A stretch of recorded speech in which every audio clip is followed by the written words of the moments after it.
Okay, today is Sunday, February 17th, 2013. Here making a quick video of my boat that I have for sale right now. It's named Adjusted. We're in Hendersonville, Tennessee at Drakes Creek Marina. And what I have for sale is a 1994 Cruisers Yachts 2420 Aria. This boat is 25 feet long overall length, and it's got an 8.5 foot beam, meaning it's 8.5 feet wide. This is the front right here. You can tell you've got a skid resistant coating up here on the front. There is a little bit of chalking out of the gel coat on the top, but it's still very solid. There's no soft spots or anything like that. I got Coast Guard lettering, stickers through 2015. When I initially bought this boat last year, it had 2009 stickers on it, and according to the marina people that I bought it from, had been in dry storage for about 3 years before I purchased it. You can see here you've got a full enclosure. You've got all the isinglass. Everything looks to be in pretty good condition. There are no rips, no tears. All of the snaps are intact. The zippers look good.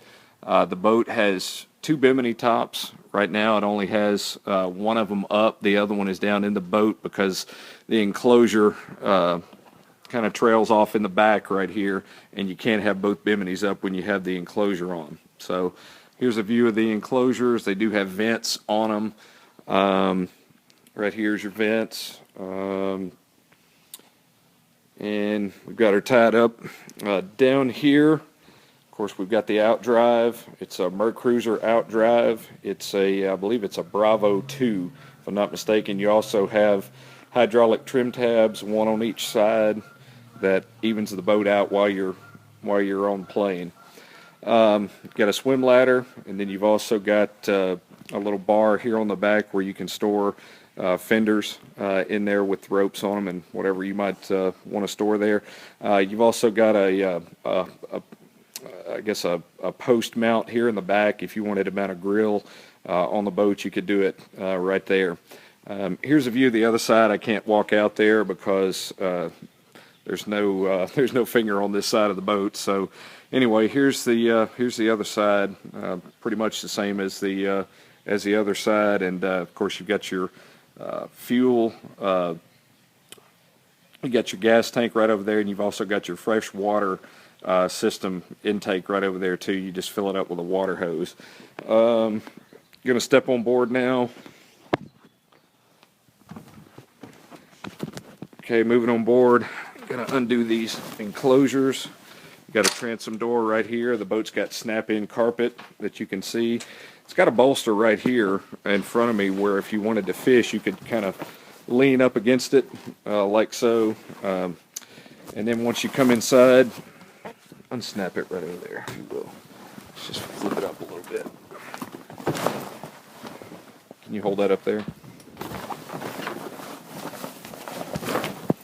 Got a friend out here helping me, so that's good. Coming inside the boat, you've got a small bar area right here. This is an ice box. It's not a refrigerator. You put a bag of ice down in the bottom of it, and then you can fill it up with drinks or whatever you want. There's also some areas in the door there where you can store cans and things like that. Up top you got a little counter area. This right here is where I had the enclosures. I just got that out right now. Right here you've got a sink that's part of the freshwater system on the boat. Everything works on that. It's winterized right now. Below here you've got a storage cabinet with a couple of shelves in here, and whoever decides to purchase the boat, since it does not have shore power, have a connection here that I bought from West Marine. It's about a $130 connector. It screws into a 30 amp, and then you got 3 GFCI protected plugs here, so you can plug up anything you might need, radios or battery chargers, whatever you want. I do have a battery charger in here as well that's going to come with the boat. Moving over here a little bit, we've got a seat right here that comes up. Got a bunch of storage down in there. Right now I just have some cleaning products and things like that, but there's plenty of storage up under there.